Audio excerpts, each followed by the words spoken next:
Guys, welcome to the stage, Derrick Davis.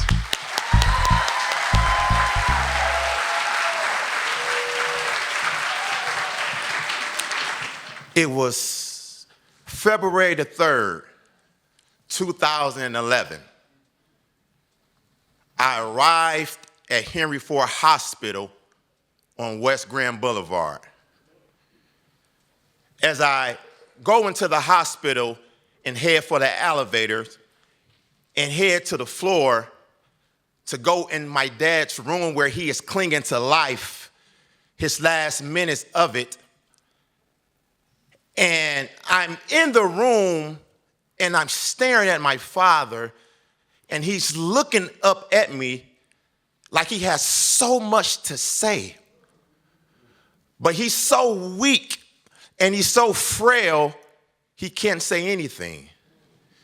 Here it is, my father was over 6 feet tall and almost 300-some pounds, but because of his health and declining health, he's laying in the bed frail, not more than 150 pounds. And he's looking at me like he want to say something. I know my dad. I know he want to say something. I wish I knew what he wanted to say. And then he died. Surrounded by my siblings, my nieces and nephews, we're all in a room, and there's not a dry eye. All you see is tears. All you feel is confusion, frustration, and heartache. So as I exit the hospital room to walk back to my car, it easily, undoubtedly, was the most painful, toughest, longest walk I have ever taken. And as I get to my vehicle and get inside the car, I don't know what to do. Do I stay? Do I just drive away and don't come back? Do I drive off the Belle Isle Bridge? I am confused, hurt, and lost. But as I'm sitting in my car, my mind starts to reflect on the life of my dad. And when I was 8 years old, my parents got a divorce. I was confused. I didn't understand. I thought it was because of me. And I remember my dad telling my mom, "You can have anything you want. I just want my son." She agreed. Now, I prefer and was so happy to be with my father. It was no other man I know in this life that make me feel like he feel. And so at 10 years old, I'll never forget, we went to Don Massey Cadillac on Woodward. And he said, "Pick out whatever car you want." I can't drive, but I said, okay. It was a gold Cadillac right on the showroom floor. Now, what attracted to me was the color of the Cadillac. It was gold. And where it was sitting at, I said, I don't know how we're going to get this, but this the one right here. He said, "You sure?" I said, "Yes, sir." Went to the salesman, let the salesman know. They agreed on the price, and we got that gold Cadillac. He got the keys. I said, I don't know how we're going to get out of here. And then all of a sudden, the showroom window started dropping down. I said, oh.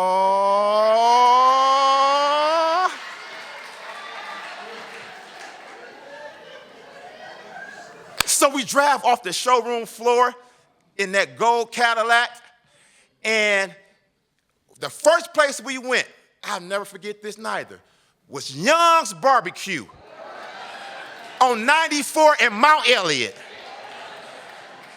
And as we going to Young's Barbecue, my daddy looked at me. He said, "Son, we gonna be all right."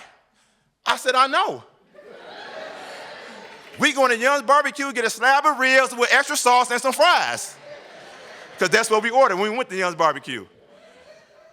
So he said, "No, son, all you need is Jesus and a job." I'm confused, I'm 10. you just start teaching me about this Jesus, and you got a job, so I guess, okay, all right, we'll be all right.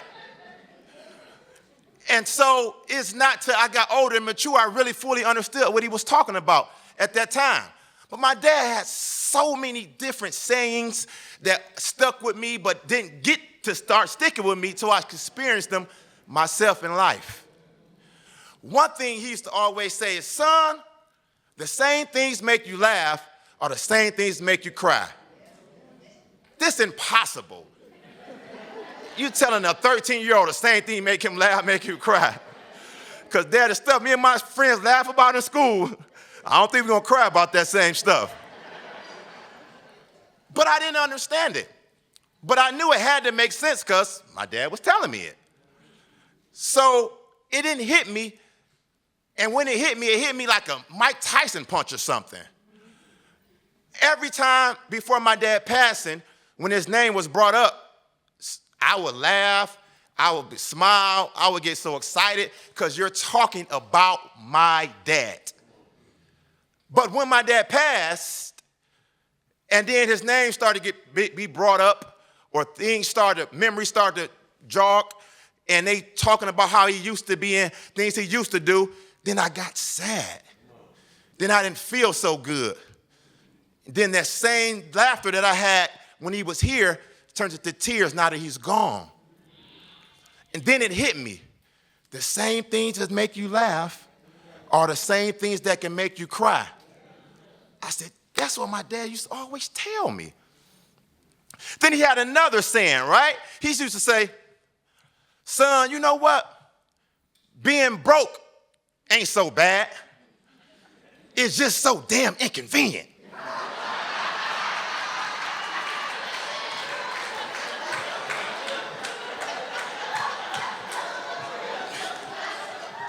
Once again, I don't know what you're talking about, old man. Like, we drive a Cadillac, we live in a good, I don't know what you're talking about. And so it was not till I got older, once again, and those same words my dad used to always tell me finally hit me and finally made all the sense in the world. So I had just got a nice apartment in Ypsilanti, and I was feeling good about myself. And not too long after I got in my apartment, I lost a portion of my income. But I was able to keep my apartment. But that's all I was able to keep.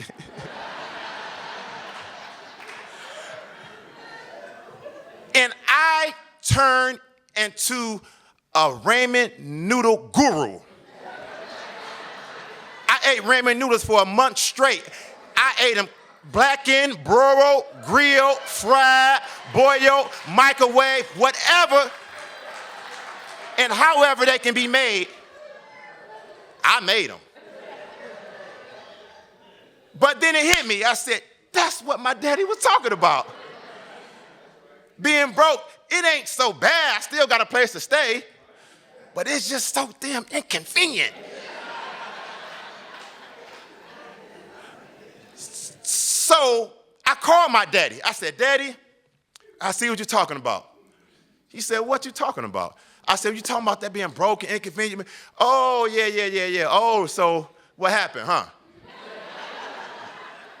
I said, well, nothing really happened. I just been eating ramen noodles for the last month. He said, why you been eating ramen noodles for the last month? And I explained to him what happened. He said, well, that makes no sense. Why you just didn't call me? I said, well, Dad, I got it figured out. He said, that ain't what I asked you. And with some more explicits, because he was good at using those other words, the ones not in the Bible. And I said, Dad, he said, well, come over today. I'm cooking. You don't got to tell me twice. So I gets over to my daddy's, and he makes his famous meatloaf and potatoes. Oh, my God. I'm talking about the ones that make you want to slap your mama, how my dad used to make the meatloaf. He just put the tomato paste right over it, and she slices potatoes so fine and so perfectly, and they put them all in the same pan so all the juices and, whoo.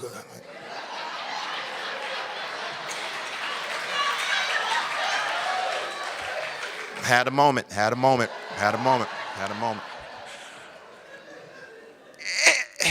And so when I get to my dad's house, he made the meatloaf, and the meatloaf got ready, and I ate that meatloaf, and he said, take something with you. I said, you don't got to tell me twice.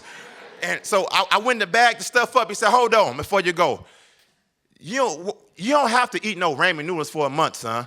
I said, well, Dad said, no, Daddy, nothing. He said, you my boy. And then he rubbed me on the face. I was grown by this time, mind you, but he said, you my boy. I said, okay, all right. So I won't do that no more. He said, yeah, don't, because that's just crazy to me. And so I left my dad's house that day, and I have never ate another ramen noodle since that day.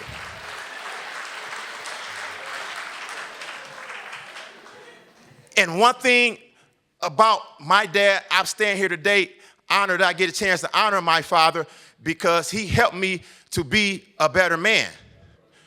He helped me to understand the point and purpose of being a man, of manhood, and let me know that it's okay to cry.